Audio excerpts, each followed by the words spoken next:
Bonjour, vous écoutez un podcast produit par la Galerie Maguen. Je m'appelle Jacques Monin et je vous propose d'aller à la rencontre des auteurs que vous aimez pour sinon les découvrir, au moins mieux les connaître. Et aujourd'hui, je vous emmène chez Ralph Meyer. J'avais cette idée de Croque-Mort pour en faire un personnage principal. Il est ultra iconique, avec ce chapeau haute forme, ce long manteau, enfin c'est quasiment du logo quoi. Hein. Et ce personnage, c'est Jonas Crow, alias Lance Strickland, ex-soldat de la guerre de sécession au passé douteux, reconverti en croque-mort cynique et violent, et qui va pourtant défendre la veuve et l'orphelin.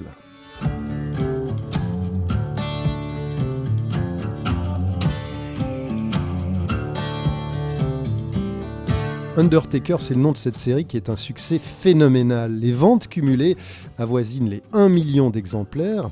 Mais qui est Ralph Meyer et comment en est-il arrivé là ? Pour le comprendre, nous l'avons rencontré à son domicile avec son épouse et coloriste Caroline Delaby.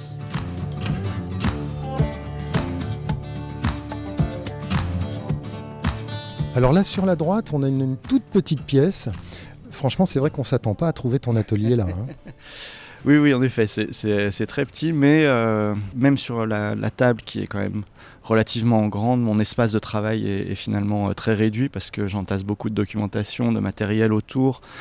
Et donc au final, j'ai 50 cm² pour travailler. Quoi. Ah ouais, c'est très exigu. Et comment tu fais ? Alors tu pousses les choses en permanence ? Oui. Autant je peux être très carré sur le travail, sur la précision, le processus de création et compagnie, mais autant autour, c'est un beau bordel, mais relativement organisé, c'est-à-dire que je sais à peu près où sont tous les éléments dont j'ai besoin. Quoi. Je vois du papier WC sur ton bureau, une petite voiture de collection, enfin jouet, quoi, une petite voiture miniature. Oui, là c'est une Cadillac Eldorado 1953, parce que le projet sur lequel je travaille nécessite cette voiture-là. Donc voilà, ça fait partie de la documentation qui est... C'est de la documentation en 3D, quoi. Exactement. Et alors devant toi, juste devant ta table de travail, il y a un grand tableau avec un portrait. Ce portrait, il a été fait par ta fille. Oui, c'est ça, c'est le travail de fin d'études de ma fille Lily. En l'occurrence, le chevalet qui est très grand est celui où je travaille aussi, habituellement, à partir du moment où je fais de la peinture. Alors moi, c'est plutôt de l'acrylique. Elle, c'est vraiment à l'ancienne, c'est de la peinture à l'huile. L'espace est assez exigu, mais bon, me suffit pour travailler, et voilà. Alors, on n'a pas pu rentrer à deux pratiquement dans l'atelier, tellement il est petit. On va maintenant rentrer, si tu veux bien. On va traverser... On traverse la chambre à coucher, oui, hein, tout à fait. Avec le chat qui est parti en courant. Oui. Et on va rentrer dans le salon, avec un bel arbre à chat aussi. Oui, tout à fait. Oui. Beaucoup de plantes, beaucoup de choses entassées aussi. Finalement, tu accumules, non ? Oui, avec Caro, on est plutôt accumulateur, en effet. Que ce soit en livres, que ce soit en originaux, que ce soit en plantes, en beaucoup de choses. Qu'est-ce qu'il y a comme originaux au fond là-bas ? J'en vois quelques-uns. Alors il y a un original de JG, de Jerry Spring. Celui-là, c'est Caro qui me l'a offert. Il y a aussi une peinture de Christian Rossi qui reprend sa série West. Qui est cachée derrière la plante, oui, là. Ouais. Tout à fait. Un strip de Milton Caniff de Steve Canyon, qui est le tout premier original que j'ai acheté. Ça, c'était vraiment un moment, parce que je l'ai acheté sur eBay, donc il y avait tout le stress de savoir si j'allais l'acquérir ou pas. Et en fait, quand je l'ai reçu, ça a été vraiment un tel plaisir de l'avoir que, en fait, c'est à ce moment-là que je me suis dit que, je vais commencer à vendre mes originaux, parce que j'ai compris en fait le plaisir qu'on pouvait avoir à acquérir un original.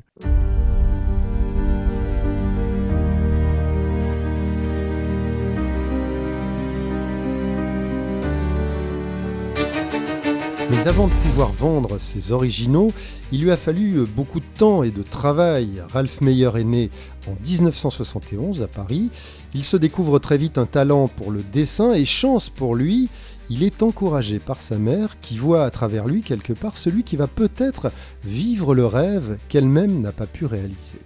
Ma maman, en effet, elle rêvait d'être artiste. Elle a vécu dans une famille modeste. Elle a fini par travailler comme employée de banque. Mais voilà, elle avait cette envie artistique, quoi. Donc, À partir du moment où... Qu'elle n'a pas pu donc concrétiser. Exactement. Mais je pense qu'elle n'a jamais su qu'est-ce qu'elle pourrait développer comme talent particulier. Mais elle t'a transmis donc cette envie-là? Alors je ne sais pas. En tout cas, elle m'a toujours dit que avant. Elle t'a encouragé? Alors ça, elle m'a encouragé. Ça, clairement, dès qu'elle a vu que je dessinais, elle m'a mis dans des cours de dessin. Elle a vraiment fait le maximum. Il y avait le musée des arts décoratifs, donc vraiment au sein du Louvre, qui propose toujours d'ailleurs des ateliers de dessin, de gravure, d'illustration. Et moi, j'ai intégré ces ateliers-là. Je devais avoir 9-10 ans, je crois, quelque chose comme ça. Et j'y allais 2 à 3 fois par semaine, quoi. Donc on était vraiment dans les bâtiments du Louvre. Et puis ça m'a appris aussi la rigueur très tôt. Le mercredi après-midi et le samedi après-midi, j'allais pas jouer avec les copains, j'allais aux ateliers de dessin, quoi. Donc ça a très tôt structuré mon planning et ma vie, quoi, finalement.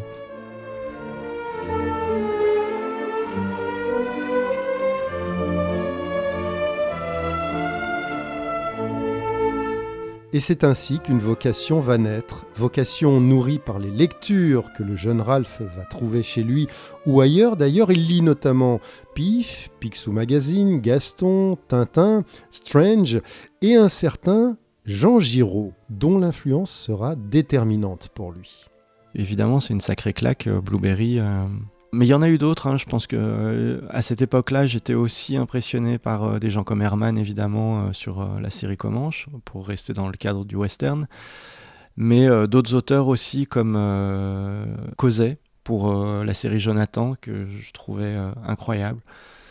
Étant fils unique, évidemment, ma bibliothèque était quand même relativement restreinte, mais j'allais dans des colonies qui étaient organisées par le travail de ma maman.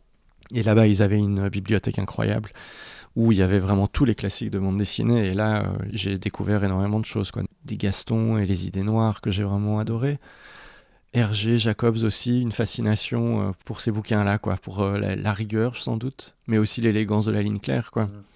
Mais à ce moment-là, donc tu as 13-14 ans, tu sais dessiner. Est-ce que tu te dis déjà, je veux en faire mon métier? Alors ça arrive assez tôt, oui, en effet. Je crois que vers l'âge de 12 ans, c'était assez clair dans ma tête. Ça faisait rigoler pas mal de gens, enfin des copains à l'époque, parce que je savais déjà ce que je voulais faire comme études supérieures. À l'époque, c'était dans Circus, je crois. Il y avait eu un petit fascicule avec le titre qui était « Comment devient-on créateur de bande dessinée ?» Je me rappelle, c'était Riff Raps et Cromwell qui avaient fait tous les dessins et toute l'animation du petit fascicule. Et il y avait un certain nombre d'écoles qui étaient proposées, et il y avait notamment l'Institut Saint-Luc à Liège, d'où certains grands noms étaient sortis à l'époque. Donc dès cet âge-là, j'ai vraiment mémorisé l'école, et je me suis dit un jour je la ferai, quoi.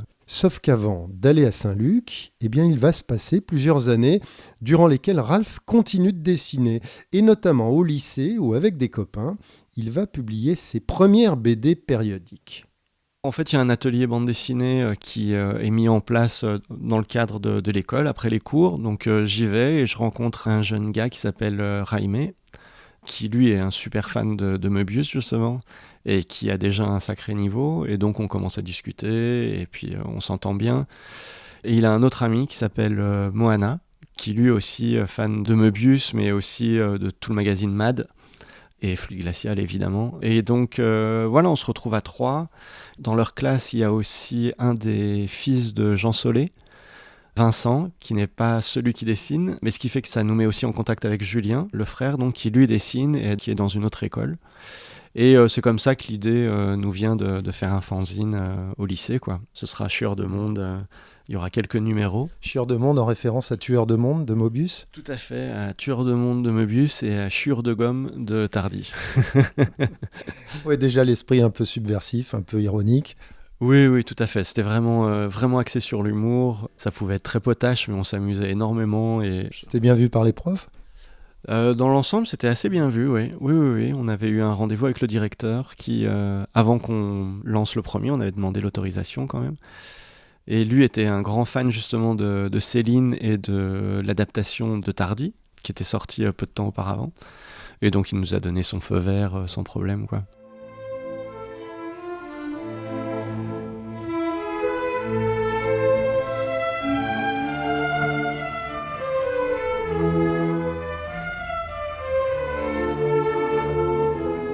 Ralph Meyer poursuit donc une scolarité sans encombre, toujours poussé par sa passion, son obsession même, dit-il, du dessin. Après 2 ans d'études de communication audiovisuelle qui ne le satisfont pas vraiment, il estime qu'il est temps de rejoindre la Belgique, de réaliser son rêve, d'aller voir le berceau des maîtres de la BD et d'aller précisément à l'Institut Saint-Luc de Liège. Il s'avère que j'ai un ami en vacances qui est liégeois et donc il m'invite pour que je puisse aller visiter les portes ouvertes de l'école et prendre un petit peu la température de la vie liégeoise qui s'avère être excessivement festive et que ça me convient extrêmement bien. Après, je vais passer 3 ans à Saint-Luc. Je vais rencontrer quelques dessinateurs, mais surtout un prof qui s'appelle Jean-Claude Hubert, qui est un excellent prof de dessin, qui me cadre vraiment super bien sur un truc. Pour donner un exemple, au premier cours qu'on a eu ensemble, il a demandé à tous les élèves de dessiner, c'était, je crois, un dragon, une sorcière, et je ne sais plus quel était le troisième truc. J'essaye de faire la plus belle sorcière, le plus beau dragon, et patati et patata. Et puis après, il met tous les dessins, 2 heures après, sur la table. Et donc tout le monde peut voir le travail de chacun, quoi. Et il en choisit 3. Et je ne suis pas dedans. Je suis très vexé, évidemment.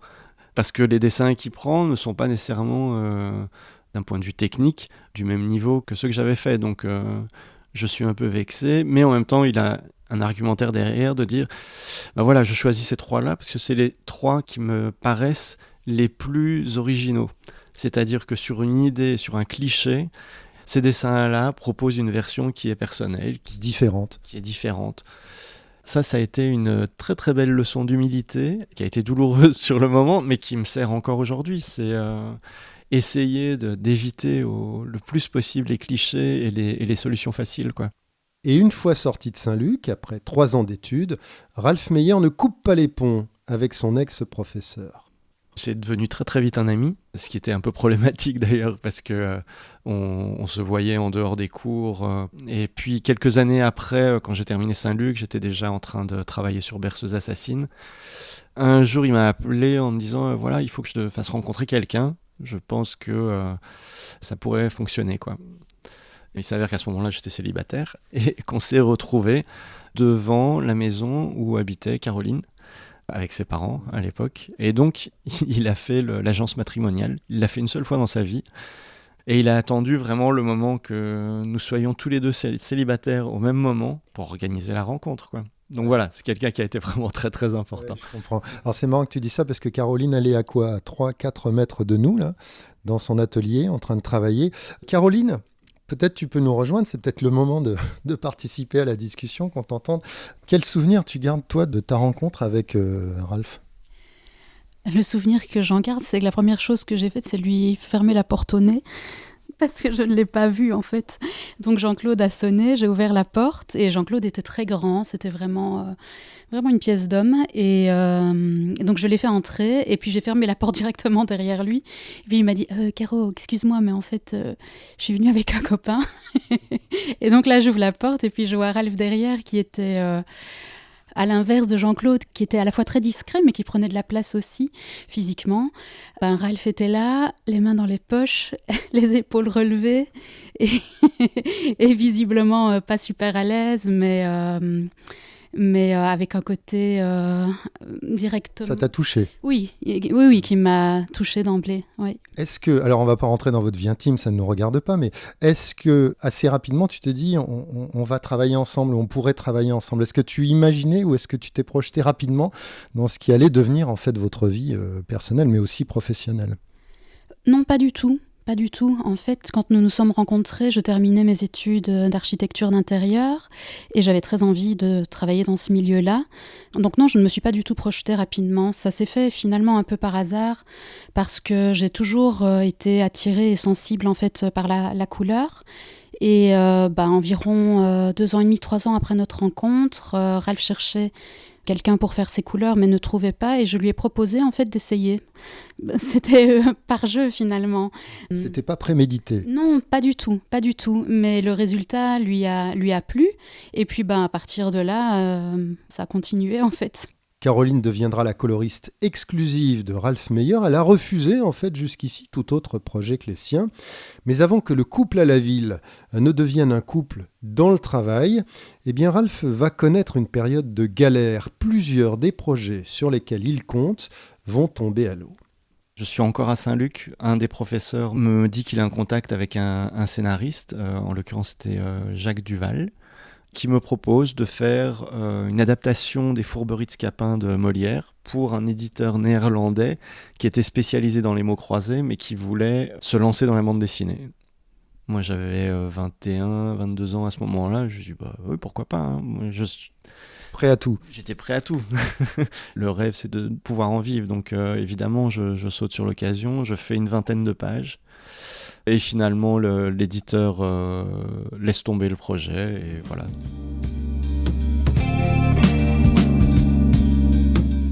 Ça se termine comme ça. Et puis après, je suis en contact avec Boss, le scénariste de Kogoratsu. C'est lui qui me propose une histoire qui retrace le récit de la bête du Gévaudan. Là, je fais quelques pages d'essai et je commence à démarcher les éditeurs. Je reviens à Paris, je prends des rendez-vous avec Guy Vidal notamment, qui était intéressé, mais qui trouvait que c'était encore un peu jeune, mais qui me disait de ne pas hésiter de revenir le voir.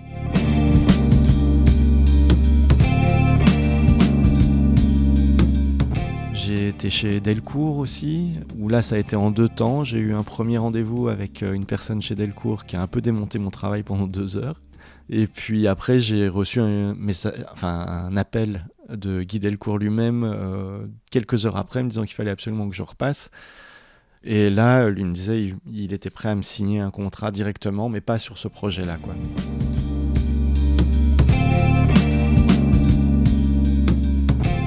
Il a commencé à m'envoyer des scénarios, certains que j'ai refusés, d'autres où j'ai essayé de proposer quelque chose, mais là c'est le scénariste qui a refusé mes propositions.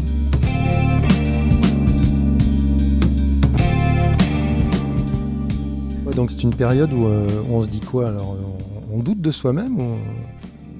Douter, non, je pense pas que j'ai douté de mon travail, mais douter de la possibilité d'en vivre, oui, à un moment, oui, évidemment, la question se pose, quoi. C'est pour ça que, à un moment, j'ai décidé de contacter un scénariste renommé, et c'est comme ça que je contacte Philippe Thom, scénariste. Alors pourquoi lui ?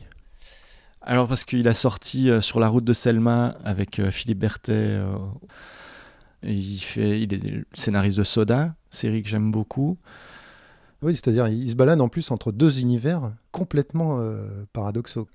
Tout à fait, oui, c'est un scénariste qui sait faire le grand écart, mais qui a je trouve cette faculté qui n'est pas si courante, c'est qu'on reconnaît un scénario de Philippe Thom. Je trouve que dans la manière de raconter, il était vraiment très très pertinent là-dessus, quoi.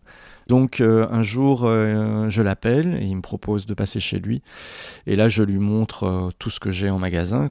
Et il est tombé sur 2 pages qui étaient une sorte de polar science-fiction, qui était en noir et blanc et des lavis de gris. Que tu avais inventé. Oui, celle-là que j'avais écrite. Et là, il dit « ça m'intéresse ». Et il commence à me parler de Berceuse assassine, qui est un projet qu'il avait déjà présenté une fois avec un autre dessinateur. Donc le style que tu emploies dans Berceuse assassine, c'est lui qui l'avait déjà identifié dans ces 2 planches. Oui, c'est ça. Et c'est ainsi que Ralph vole vers son premier succès, l'histoire de la haine que se voue un chauffeur de taxi et sa femme handicapée dans un New York très sombre, et il apprend à travailler avec Philippe Thom. Il avait vraiment tout le squelette de l'histoire, mais à partir de là, il improvisait sur chaque séquence, quoi. Ce qui fait que je recevais un scénario découpé et dessiné, parce que c'était un dessinateur à la base, Philippe Thom. Après, moi, j'essayais parfois d'apporter des variantes, mais fondamentalement, c'était tellement efficace que j'ai vraiment appris beaucoup de choses à travailler sur ses storyboards à lui, quoi. C'est très noir. Hein. C'est très très noir. Oui. Mais j'ai trouvé ça brillant. Enfin, en plus, c'était l'époque où les premiers Tarantino sont sortis. Enfin, moi, j'avais qu'une seule envie, c'était d'aller dans cette direction-là, quoi. Donc, le côté américain, ça te fascinait ? Oui, évidemment, oui, parce qu'à partir du moment où on parle de polar, Pour moi, ça devait se passer aux États-Unis, et si c'était à New York, c'était encore mieux, quoi. Même, enfin, tu vois, le western, c'est les États-Unis. Donc oui, il y a quand même, il y avait cette fascination pour les États-Unis. La couleur, c'est toi qui l'as choisi, ce noir, ce gris et ce jaune? Oui, on est parti. Alors, ça a été sujet de réflexion avec Tom. On est parti sur le sépia en se disant, voilà, ça amène une bichromie. Et puis, on s'est dit, ça allait être quand même un peu fatigant à la longue. Et si on arrivait à amener une touche de jaune sur des points très symboliques, le taxi évidemment, mais aussi la chaise roulante de Martha. Tout ça permettait d'utiliser le jaune de manière très symbolique et d'amener une variation sur le sépia qui serait agréable à l'œil tout le long du récit, quoi. Et puis en plus, voilà, le noir et blanc plus le jaune, ça fait quand même référence à la série noire. Enfin, il y avait plein de choses qui nous paraissaient très cohérentes dans le choix du jaune, quoi. Une fois que le 3e tome de Berceuse assassine est sorti, vous êtes partis chacun de votre côté, il n'y a pas eu de velléité, d'envie de faire autre chose? Alors, autant Philippe Tom était un scénariste excessivement talentueux, vraiment très très talentueux, autant c'était très compliqué de travailler avec lui parce que il fournissait les pages au compte-gouttes. Donc moi il m'est arrivé parfois de rester 15 jours sans travail. Ça s'est quand même assez mal terminé parce que à la moitié du tome 3, j'ai dit je ne fais plus rien tant que j'ai pas le reste du scénario parce que c'est pas possible de fonctionner dans ces... La bande dessinée c'est un marathon, hein. Et donc c'est une question de rythme. Et si tu perds ta foulée tous les 15 jours, c'est vraiment épuisant cette manière de travailler. Donc moi ça me convenait pas du tout. Donc quand j'ai posé cet ultimatum-là, Dargaud, via Yves Schlierf, mon éditeur, enfin notre éditeur à l'époque, avait mis un coup de pression aussi sur Tom, mais ça n'empêche que j'ai reçu l'entièreté du scénario final 8 mois après. C'est énorme, quoi. Donc voilà, c'est pour ça que j'ai pas eu envie de... Fin de l'aventure. Oui, vraiment, envie de travailler de manière plus confortable, quoi.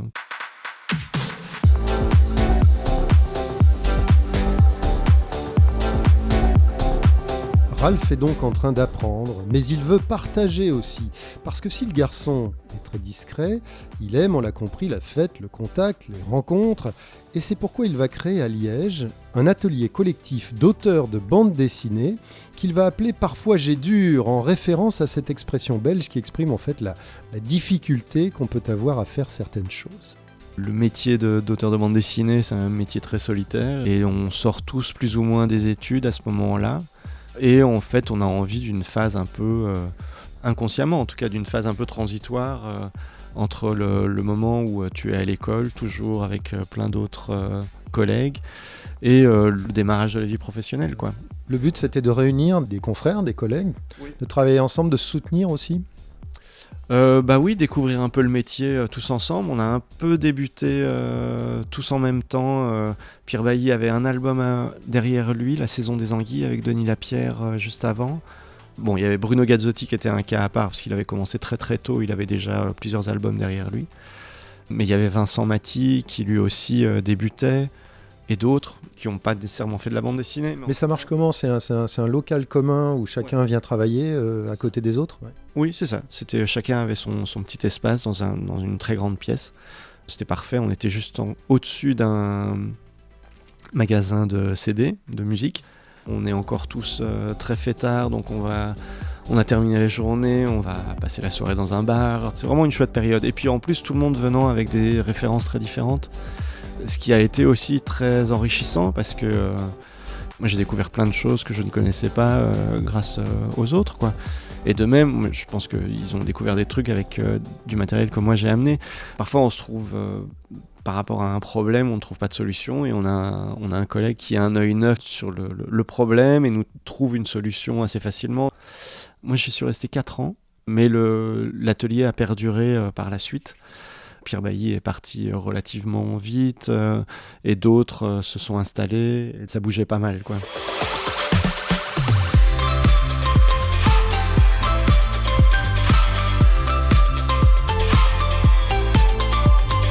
Et en même temps qu'il apprend dans ce bouillonnement liégeois, Ralph Meyer va rencontrer un scénariste, Fabien Wellman, avec lequel il va faire un bout de chemin. Ensemble, ils lancent la série Yann, qui sont en fait les initiales d'intelligence artificielle neuromécanique. C'est l'histoire d'un robot qui est censé assurer la sécurité des humains. C'est Fabien qui me propose l'idée de travailler sur une intelligence artificielle. On est en 2002, là, 2001, 2002 Oui, dans ces eaux-là, oui. Peu de temps avant le film de Spielberg qui reprenait qui reprenait un script de Kubrick. Et l'idée, c'est d'avoir un personnage qui a toutes les apparences d'un humain, mais qui doit tout découvrir, quoi, qui n'a qu'une connaissance analytique du monde. Qui n'est pas humain et en même temps qui est parfois plus humain que les humains. Exactement, c'est une sorte de Candide. Moi, j'avais comme référence, c'était une série que j'avais adorée enfant, c'était L'Homme de l'Atlantide. Parce qu'il y avait aussi ce personnage décalé qui est vierge de toutes les subtilités de la vie en société humaine et qui découvre un petit peu tout ça. Donc, on voulait partir sur vraiment de l'anticipation, vraiment du futur proche, pour arriver à du space opéra, parce qu'à partir du moment où c'était une intelligence artificielle, on partait du principe qu'on pouvait lui faire voyager dans le temps, qu'il soit vraiment dans plusieurs siècles et voilà. C'est-à-dire qu'au départ, vous imaginiez plus que 4 tomes. Oui, clairement. Non, on avait une ambition vraiment énorme sur le personnage, quoi. Ce qui est frappant quand même, c'est que on le disait en 2002, enfin le premier sort en 2003, et vous avez déjà le personnage du milliardaire qui veut contrôler la planète, qui lui-même veut organiser une guerre entre les USA et la Chine. Il est question de Mars et de terraformation. On imagine Elon Musk derrière tout ça, quoi. On dirait que vous aviez déjà tout ça en tête. Après, je pense que c'était quand même des sujets qui étaient déjà très présents en science-fiction, pour Mars et la terraformation notamment. Mais oui, c'est vrai que finalement... mais tout ça ramassé autour de la question de l'intelligence artificielle, qui est quand même centrale aujourd'hui, et qui contrôle les IA aujourd'hui, ce sont les GAFA. Oui, non, tout à fait. Non, c'est vrai que ça peut être vu comme un peu précurseur, finalement, oui, c'est vrai. Alors après, quand on lit Yann, très sincèrement, j'ai l'impression que ça évolue énormément dans la manière de dessiner. Et donc, ça donne un peu l'effet aussi d'une sorte de bande essai, où en fait, la bande dessinée qui suit la précédente est un champ d'expérimentation différent. Le premier, clairement, je veux aller dans la lignée des Giraud et Mézières, quoi. C'est vraiment ça, mes deux références. Et puis, au sortir de cet album-là, cette envie-là, en fait, elle a été réalisée, quoi. Et je me rends compte que finalement, pour un traitement de science-fiction, aujourd'hui, ça me paraît finalement un peu désuet. Et donc, j'essaye de trouver une nouvelle manière de mettre en place mon dessin et le graphisme, quoi. Et c'est à ce moment-là que je décide de rajouter des lavis, d'enlever tout ce qui est travail de hachure à l'ancienne, justement, et de rajouter tous les modelés avec des lavis de gris. Et il s'avère d'ailleurs qu'au fil des albums, quand on arrive au 4e, là je suis quasiment sur un dessin ligne claire finalement. Je suis encore complètement dans ma période d'apprentissage de mon métier. Quand j'ai travaillé sur Berceuse, il y avait un découpage qui était très précis, donc j'ai appris beaucoup de choses. Et sur Yann, c'est la première fois où j'étais vraiment seul aux commandes sur beaucoup plus de discipline, quoi, et notamment la mise en scène. Donc ça a été vraiment une période pour moi d'apprentissage, mais dans la joie, parce que c'était très gai de me donner la liberté de faire des variations sur le dessin, quoi. Alors, Yann n'a pas trouvé le succès que vous auriez escompté ? Tout à fait. Non, on peut même dire que ça a été un échec éditorial, parce que les ventes à la fin étaient vraiment très... On a vraiment fait le 4e tome pour remercier les lecteurs du premier. Pour qu'il y ait une fin, une cohérence et une clé. Tout à fait. Mais voilà, oui, non, ça c'est vrai que le 4e tome a été assez douloureux dans ce sens-là, parce qu'on savait que c'était un album un peu mort-né, quoi. Mais bon, on le faisait quand même pour les lecteurs du premier jour, donc ça, c'était important quand même de le faire, d'avoir ce respect-là pour les lecteurs, quoi.